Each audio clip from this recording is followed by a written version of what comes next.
garbage. Well, let's say reaction time has nothing to do with ET.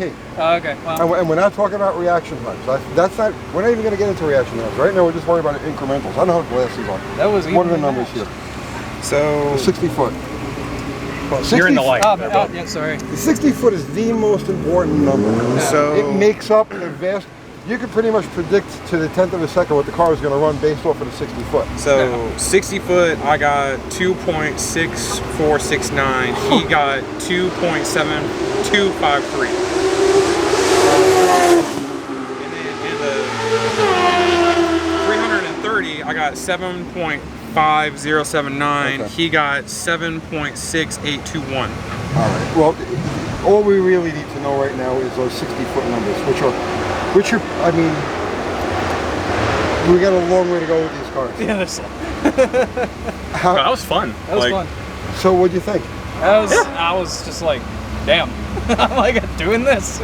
I accidentally double bowled by accident. Oh, I was like, what, where is it? Where is it? Double bowl. I was like, oh god. No, when I was doing, cleaning the tires, I didn't shift out of first, and then when I let off, it died. So. Oh, okay. I was wondering. I was like, wait a minute. It died. I was just straight in drive. I remember shifting the second. All right, well, get out in the lanes and let's do it again. So we finally got their cars to the track last Saturday night. We went up to Buffalo Valley, and you guys made your first passes? Yep. All right, so not talking about the car's performance yet. Let's not even get there. What were your impressions? What do you think? So much fun.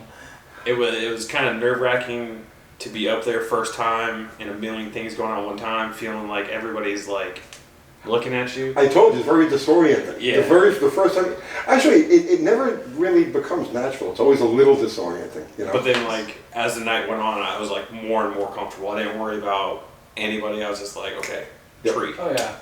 After the first one, I was just like, let's go again. I don't even care anymore. So fun. That's it. After you get the first one out of the way, it's like you just want to go. Oh yeah. Right? What were the downsides? I think the downside for me was trying to move away from the water box as much as I could with how long my car is. So that was the only downside, really. So they both had regular treaded street tires on their cars, and they went around the water as you would do with something like that. Because what happens is if you have treaded street tires and you go through the water gets pulled up into the treads of the tire, and you'll just bring it out with you onto the starting line. So whenever you run a tire like that, you go around the water. And if you're going to do a burnout, you back up into the water and spin the tires there. But neither of those cars needed a burnout. They just needed to have the tires cleaned. Okay.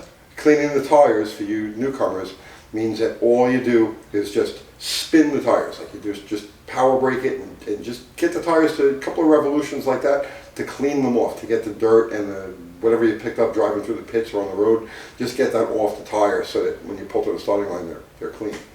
So we got that out of the way, and the cars ran. Well. I got to say this. They are not breaking the speed of sound.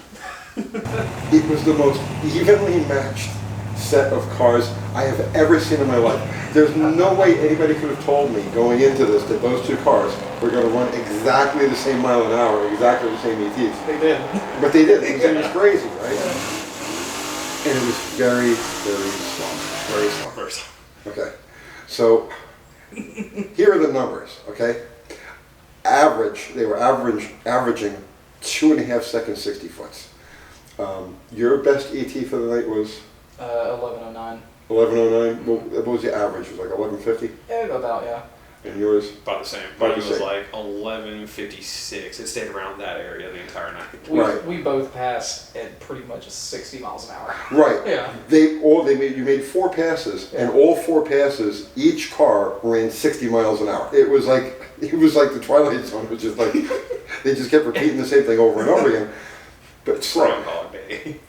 Now, and the slight differences in ET were some runs you left it in drive, some runs you upshifted and whatnot, right? So that would account for the differences in ET. But the 60 foot and the mile an hour kind of go together and equate to approximately an 18-second quarter mile, which means that both of these cars are what they would have run stock. Yours possibly just a little slower than stock. And I would account that with the cam. I think it's over cammed, and I think the motor's tired. Yeah, that's very, yeah. Because the last one that we did, I started to notice, and I looked back, and it was starting to just smoke, and I was like, oh yeah, she's about had it. That's just the victory cloud.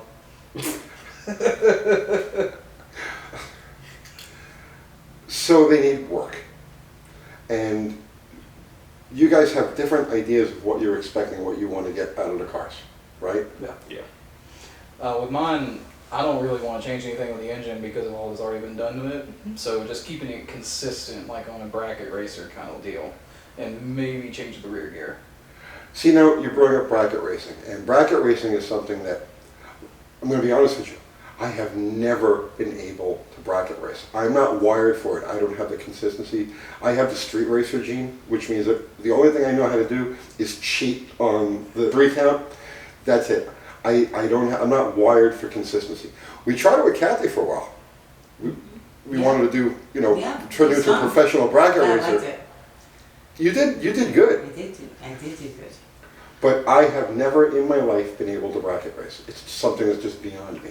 And if you go back, it's ironic too, because when I was younger, I was in my 20s, I used to hang around Butchie DiLorenzo and Sam Biondo. And Sam Biondo is the guy who invented the practice tree. I had in my house, like the second practice tree ever made. Wow. So yeah, this is going back to the 1980s. But like I said, I've never been able to do it. I just resign myself to the fact that I can't bracket race.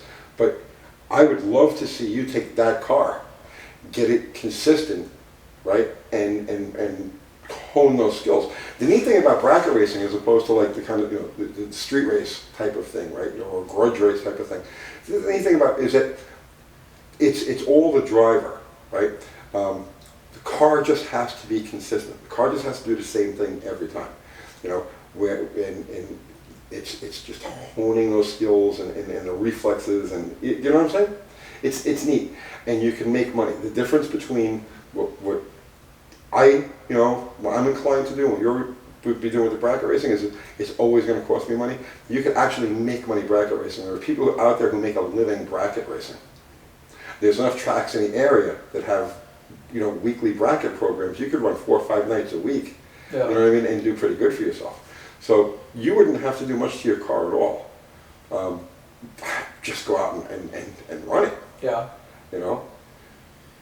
You want to go fast. Oh yeah, that's the problem. I got a taste for it now, and I'm like, I want to go faster. I want to make the car faster. How faster? Pretty fast. Like, at one point in time, I wanted to put a blower on the car and make it go super fast, and I'm still pretty much in that realm. So whatever I get away with, however much power I can put into the car, that's pretty much where I'm at. Okay, your car, first off, the thing is heavy, extremely heavy. You don't want to gut it, right? I didn't want to. I wanted to keep the interior and everything in and just leave it alone. Now I agree. The car shouldn't be gutted. It's too cool. You're right. It's the way it is. And it's comfortable. It's in way too good a shape to gut. Yeah. Your motor is tired. I'm gonna guesstimate based on what it says on the odometer and the age of the car. It's probably got about 450,000 miles on it, and it sounds like it. It doesn't. We haven't done a compression test on it. We haven't done a compression test on either of them. But your motor's fresh, so it's like. Yeah. But we haven't done anything as far as a leak down or a compression test on yours, so we don't really know what the health of the motor is. Right. But you could tell it just sounds. It sounds like it's in pain, like it's laboring. You know what I'm saying? It needs to go into the retirement home. I believe that motor. So your car probably weighs in right around the zone of like 4,000 pounds. And let's say you were to just pull like the AC out of it, just not gut the car, but just pare it down to like what it takes to drive it, right?